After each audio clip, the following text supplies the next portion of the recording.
Railpar traders welfare অ্যাসোসিয়েশনের তরফে রেলপারের ব্যবসায়ীদের পুনর্বাসন এবং ক্ষতিপূরণের দাবিতে যে গণ অবস্থান বিক্ষোভ কর্মসূচি চলছে, আজ তার 611 দিন। এই 611 দিন ধরেই রেলপার ট্রেডার্স ওয়েলফেয়ার অ্যাসোসিয়েশনের ব্যানারে রেলপারের ব্যবসায়ীরা তাদের পুনর্বাসন এবং ক্ষতিপূরণের দাবিতে এই গণ অবস্থান বিক্ষোভ কর্মসূচি জারি রেখেছে।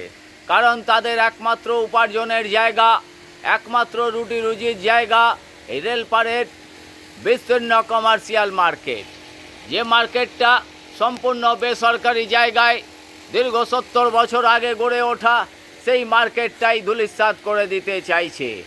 পরিণামে ব্যবসায়ীদের কোনো ক্ষতিপূরণ বা পুনর্বাসনের ব্যবস্থা না করে তারই প্রতিবাদে এবং রেলের এই অমানবিক কর্মকাণ্ডের প্রতিবাদে এবং রেলপারের ব্যবসায়ীদের রুটি রুজি এবং তাদের পেটের ভাতের তাগিদেই আজ রেলপার ট্রেডার্স ওয়েলফেয়ার অ্যাসোসিয়েশন দীর্ঘদিন ধরেই এই 611 দিন ধরে রেলপারের ব্যবসায়ীদের নিয়ে তাদের পুনর্বাসন এবং ক্ষতিপূরণের দাবিতে এই গণ অবস্থান বিক্ষোভ কর্মসূচি জারি রেখেছে।